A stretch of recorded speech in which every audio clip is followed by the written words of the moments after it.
একবার ভাবুন, তারিখটা 1 ফেব্রুয়ারি 2026। ঢাকার সবথেকে বড় টেক্সটাইল মিলের গেটে ঝুলছে মস্ত বড় একটা তালা। ভেতরে কোটি কোটি টাকার মেশিন পড়ে আছে, কিন্তু চালানোর মতো একটা সুতোও নেই। আর ঠিক সেই সময়ই 1000 মাইল দূরে ওয়াশিংটনে ডোনাল্ড ট্রাম্প ভারতের দিকে বন্ধুত্বের হাত বাড়িয়ে বলছেন, উই ওয়ান্ট আ ডিল। আজ ভারতের দুই হাতেই লাড্ডু। একদিকে আমেরিকা বলছে, ভাই ট্যারিফ কমিয়ে দিচ্ছি, প্লিজ আমাদের সাথে থাকো।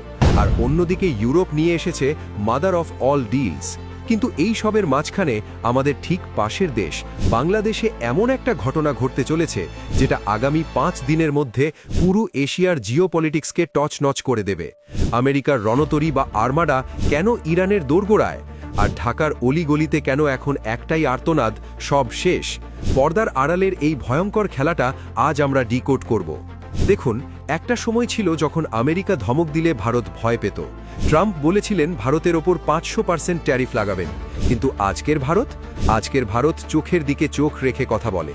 ওয়াশিংটনের থিঙ্ক ট্যাঙ্করা ভেবেছিল ভারতকে চাপে ফেলে রাশিয়া থেকে তেল কেনা বন্ধ করাবে, কিন্তু উল্টে আজ ওরাই ভারতের সাথে ডিল করার জন্য লাইনে দাঁড়িয়ে আছে।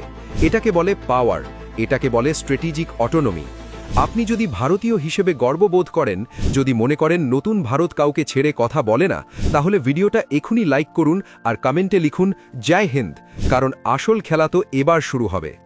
আরও গভীরে যাওয়ার আগে একটা ছোট্ট কথা, 2026-এ শুধু পরিশ্রম নয়, কৌশলী আয়ের নতুন অস্ত্র। এই কৌশলটা সহজভাবে জানতে চাইলে একবার দেখুন আমাদের চ্যানেল বেঙ্গল মানি মেন্টর। ফার্স্ট কমেন্টে লিঙ্ক আছে, দেখবেন আপনার আর পরিবারের ইনকামের দিকটা বদলে যেতে পারে। আবেগের জায়গা থেকে এবার একটু লজিকে আসা যাক। আমেরিকার ট্রেজারি সেক্রেটারি স্কট বেনসেন্ট দাবি করছেন যে আমেরিকা নাকি জিতে গেছে। কেন? কারণ ভারত রাশিয়া থেকে তেলের ইম্পোর্ট 30% কমিয়ে দিয়েছে। ওরা বলছে এটা নাকি আমেরিকার ভয়। হাস্যকর, তাই না? আসল সত্যটা হলো pure economics. Bharat India first পলিসিতে চলে। যখন রাশিয়ার তেলের ডিসকাউন্ট কমে গেছে, আমরা তেল কেনা কমিয়ে দিয়েছি। সোজা হিসেব, যেখানে সস্তা পাবো সেখান থেকেই 140 কোটি ভারতবাসীর জন্য এনার্জি নেব, কোনো দেশের দাদাগিরিতে নয়। সবচেয়ে বড় হিপোক্রেসি বা ভণ্ডামিটা দেখুন, ইউরোপ ভারতের ওপর চাপ দিচ্ছিল রাশিয়ার তেল না কেনার জন্য, অথচ সেই ইউরোপই আজ ভারত থেকে রিফাইন্ড পেট্রোলিয়াম কিনছে, যেটা আসলে রাশিয়ার তেল থেকেই তৈরি। একেই বলে আয়রনি অ্যান্ড স্টুপিডিটি, অর্থাৎ পেছনের দরজা দিয়ে ইউরোপই রাশিয়ার যুদ্ধকে ফান্ডিং করছে আর দোষ চাপাচ্ছিল ভারতের ঘালে। কিন্তু মোদী সরকার বুঝিয়ে দিয়েছে এই ব্ল্যাকমেল আর চলবে না। ট্রাম্প এখন বুঝতে পেরেছেন যে ভারতের সাথে পাঙ্গা নেওয়া মানে নিজের পায়েই কুড়ুল মারা। তাই এখন সুর নরম করে বলছেন, চলো ট্যারিফ কমিয়ে 25% করে দিচ্ছি। এবার আসি সেই ইনসাইডার সিক্রেটে, যেটা শুনলে আপনার গায়ে লোম খাড়া হয়ে যাবে। খবরটা ঢাকার। আপনারা হয়তো শুনেছেন নরসিংদীতে চঞ্চল ভৌমিক নামের এক 25 বছরের হিন্দু যুবককে জ্যান্ত জ্বালিয়ে দেওয়া হয়েছে। এটা অত্যন্ত দুঃখজনক এবং মর্মান্তিক ঘটনা, কিন্তু প্রকৃতি তার শোধ নেয়, আর সেটা নেয় ইকোনমির মাধ্যমে। বাংলাদেশের টেক্সটাইল ইন্ডাস্ট্রি, যেটা তাদের জিডিপির প্রায় 15% এবং আয়ের প্রধান উৎস, সেটা এখন ভেন্টিলেশনে। কেন জানেন? কারণ এই ইন্ডাস্ট্রির প্রাণ ভমরা হল সুতো বা ইয়ার্ন, যার বিশাল অংশ যায় ভারত থেকে।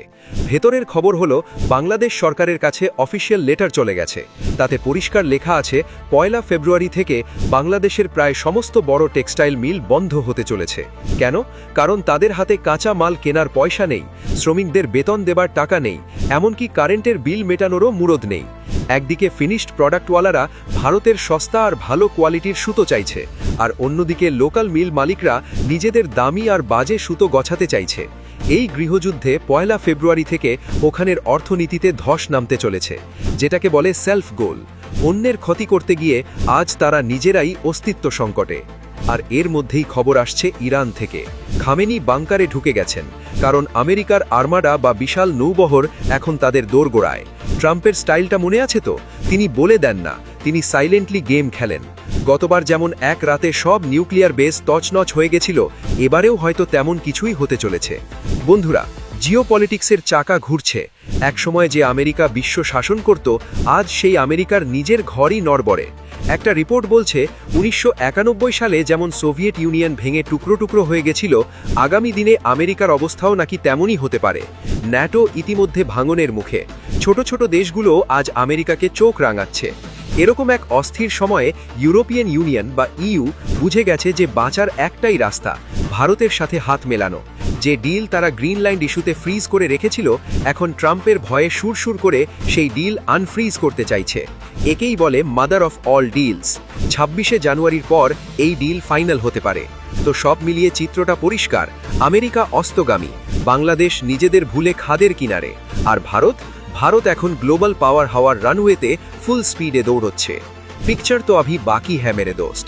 1 ফেব্রুয়ারি ঠিক কি হয় আর ভারতের এই মাস্টার স্ট্রোক কোথায় গিয়ে থামে, তার প্রতিটা আপডেট সবার আগে পেতে মাহেশন আইএএস চ্যানেলটি সাবস্ক্রাইব করে বেল আইকনটি প্রেস করে রাখুন। দেখা হচ্ছে পরের ভিডিওতে, ততক্ষণ জয় হিন্দ।